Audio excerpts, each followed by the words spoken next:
Cyclone Alfred എന്താണ്, എങ്ങനെയാണ് എന്നൊക്കെ ഉള്ള കാര്യം നമുക്ക് അറിയാവുന്ന കാര്യങ്ങൾ ജസ്റ്റ് പറഞ്ഞു തരാം. നിങ്ങൾക്ക് ഓൾറെഡി അറിയായിരിക്കും, നമ്മൾ ഇൻ്റർനെറ്റിലൊക്കെ നോക്കുകയാണെങ്കിൽ നിങ്ങൾക്ക് ഇഷ്ടം പോലെ ഇൻഫർമേഷൻ കാണും. നമ്മൾ സൈക്ലോണ് അല്ലെങ്കിൽ ഈ നാച്ചുറൽ ഡിസാസ്റ്റേഴ്സ് വരും, നമ്മൾ ആൽഫ്രഡ്, ആൽഫി അങ്ങനെ ഇങ്ങനെ പേര് അതെങ്ങനെയാണ് വരുന്നത് നിങ്ങൾക്കറിയാം? അത് പേര് വരുന്നത് എങ്ങനെയാണെന്ന് ആൽഫബറ്റിക്കൽ ഓർഡറിലാണ് ഈ നാച്ചുറൽ ഡിസാസ്റ്റേഴ്സ് ലൈക്ക് സൈക്ലോണ് അങ്ങനെയൊക്കെ ഉള്ളതിന് പേരിടുന്നതെന്ന്. A to Z. അപ്പോൾ സെഡ് കഴിഞ്ഞിട്ടാണ് ഇപ്പം എ വന്നേക്കുന്നത്, ആൽഫ്രഡ്.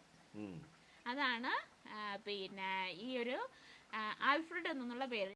പിന്നെ മെയില് ഫീമെയിൽ അങ്ങനെ പിന്നെ മാറ്റിയിട്ടാണ് പേരിടുന്നത്. 150 കണ്ണൂർ ഭാഷയിൽ നമ്മൾ പറയാണെങ്കിൽ 150 കിലോമീറ്റർ പെർ അവർ സ്പീഡിലാണ് ഇത് പ്രെഡിക്റ്റ് ചെയ്തിട്ടുള്ളത്. ഇപ്പൊ ഇവിടെ ശരിക്കും പറഞ്ഞാൽ ക്യൂൻസ്ലാൻഡിന്റെ ബോർഡർ സൺഷൈൻ കോസ്റ്റ് തൊട്ട് ന്യൂ സൗത്ത് വെയിൽസിലെ കോസ്റ്റൽ ഏരിയ തൊട്ട് ഗ്രാഫ്റ്റൺ വരെയാണ് ഇപ്പൊ പ്രെഡിക്റ്റ് ചെയ്തിട്ടുള്ളത്. 150 കിലോമീറ്റർ പെർ അവറിൽ കാറ്റ് വീശുന്നാണ് പറഞ്ഞിട്ടുള്ളത്. അതിന്റെ കൂടെ heavy rain, flash flooding, moderate major flooding ഉണ്ടാവുന്നതാണ്.